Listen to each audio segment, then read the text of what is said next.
नमस्कार। आज हम बात करेंगे संगम युग की।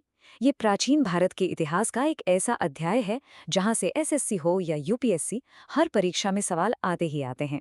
तो चलिए, अगली कुछ मिनटों में इस टॉपिक को अच्छे से समझकर अपने कुछ नंबर पक्के कर लेते हैं। तो सबसे पहले ये समझते हैं कि आखिर ये संगम युग था क्या। देखिए, संगम का सीधा साधा मतलब होता है सभा, या आप कह सकते हैं मिलन। यहाँ पर ये सभा होती थी कवियों और विद्वानों की। और ये दौर भारत के किस हिस्से का है, चलिए वो भी देखते हैं। अगर हम समय की बात करें तो ज्यादातर इतिहासकार मानते हैं कि ये युग लगभग तीसरी सदी ईसा पूर्व से शुरू होकर तीसरी सदी ईसवी तक चला। यानी करीब करीब 600 साल का एक बहुत ही महत्वपूर्ण कालखंड था ये दक्षिण भारत के इतिहास का। और ये कहाँ फला फूला, तो जैसा आप इस नक्शे में देख सकते हैं, ये युग कृष्णा और तुंगभद्रा नदियों के दक्षिण के इलाके में था, जिसे उस समय तमिलकम कहते थे। आज के हिसाब से देखें तो ये मुख्य रूप से तमिलनाडु और केरल का क्षेत्र है। और यहीं पर उस समय के 3 महान राजवंशों चेर, चोल और पांड्य का शासन था। अच्छा, अब एक बहुत ही दिलचस्प बात, इस पूरे युग के बारे में हमें जानकारी कहाँ से मिलती है? तो इसका लगभग सारा का सारा स्रोत है उस समय का साहित्य। जो भी लिखा गया उसी से हम आज इस युग को जानते हैं। तो जैसा मैंने शुरू में बताया, संगम मतलब कवियों की सभा। ये सभाएं पांड्य राजाओं के संरक्षण में होती थीं। इतिहास में कुल 3 संगम सभाओं का जिक्र मिलता है। और मजे की बात यह है कि इन्हीं सभाओं की वजह से इस पूरे युग का नाम ही संगम युग पड़ गया। एक और जरूरी बात, आज हमारे पास जो भी साहित्य मौजूद है वो ज्यादातर तीसरी संगम सभा का ही है। इस पूरे साहित्य को ना मोटे तौर पर 2 हिस्सों में बांटा जा सकता है। पहला है अगम, जिसमें प्यार, मोहब्बत और व्यक्तिगत भावनाओं की बातें हैं। और दूसरा है पुरम, जिसमें युद्ध, वीरता, राजा महाराजा और समाज की बातें हैं। अब बात करते हैं संगम साहित्य के सबसे बड़े सितारे की, और वो है तिरुकुरल। इसके लेखक थे तिरुवल्लुवर। ये किताब नैतिकता और सही गलत की सीख देती है। ये इतनी ज्यादा महत्वपूर्ण है कि इसे तमिल भूमि की बाइबल तक कहा जाता है। ये फैक्ट तो आप बिल्कुल याद कर लीजिए, परीक्षाओं में ये सवाल कई बार आ चुका है।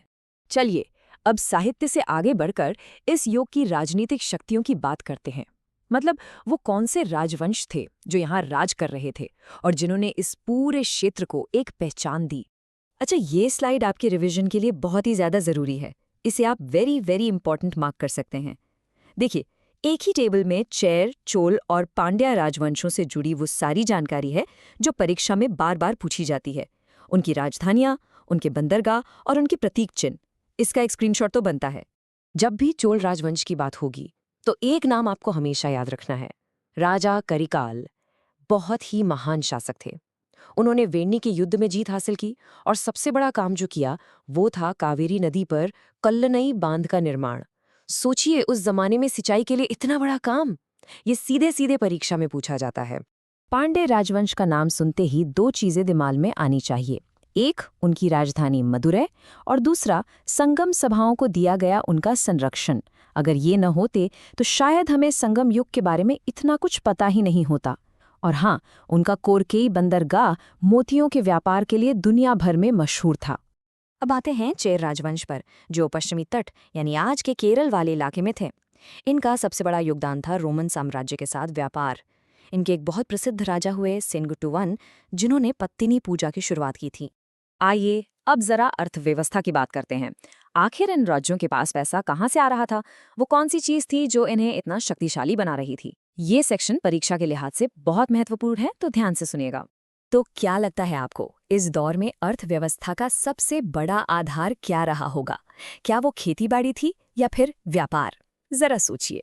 देखिए, आधार तो बेशक कृषि ही थी, लेकिन जो चीज इन्हें मालामाल कर रही थी वो था व्यापार, और खास तौर पर रोमन साम्राज्य के साथ व्यापार। ये पॉइंट्स तो आप रट लीजिए। पिछले सालों के प्रश्न पत्रों में ये सवाल बार बार आया है। यहाँ से काली मिर्च, मोती, कीमती पत्थर और सूती कपड़े जैसी चीजें जहाजों में भर भर कर रोम भेजी जाती थी। अच्छा, अब आखिर में जल्दी से समाज और धर्म पर भी एक नजर डाल लेते हैं। देखिए, संगम समाज में महिलाओं का काफी सम्मान था और कई तो कवयित्रियां भी थीं। धर्म की बात करें तो मुरुगन यानी कार्तिकेय सबसे प्रमुख देवता थे। शिव की पूजा भी होती थी। तो चलिए, अब तक हमने जो भी पढ़ा है उसे फटाफट दोहरा लेते हैं। तो ये हैं वो 5 मुख्य बिंदु जो आपको संगम युग के बारे में बिल्कुल नहीं भूलने हैं। समय अवधि, तीन राजवंश, सबसे महत्वपूर्ण साहित्य तिरुकुरल, अर्थव्यवस्था का आधार रोमन व्यापार और दो सबसे प्रसिद्ध शासक करिकाल और सेनकुटुवन। ये याद रहा तो आपका काम बन जाएगा।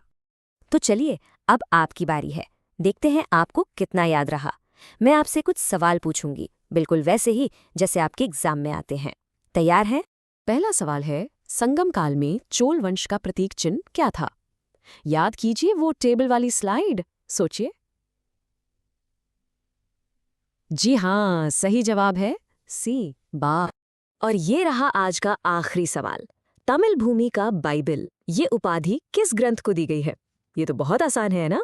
बिल्कुल सही, इसका जवाब है डी, तिरुक्कुरल। तो ये था संगम युग, एक ऐसा दौर जो हमें सिखाता है कि कैसे साहित्य और व्यापार किसी भी संस्कृति की रीढ़ बन सकते हैं। उम्मीद है ये सारी जानकारी आपके परीक्षा में बहुत काम आएगी। धन्यवाद।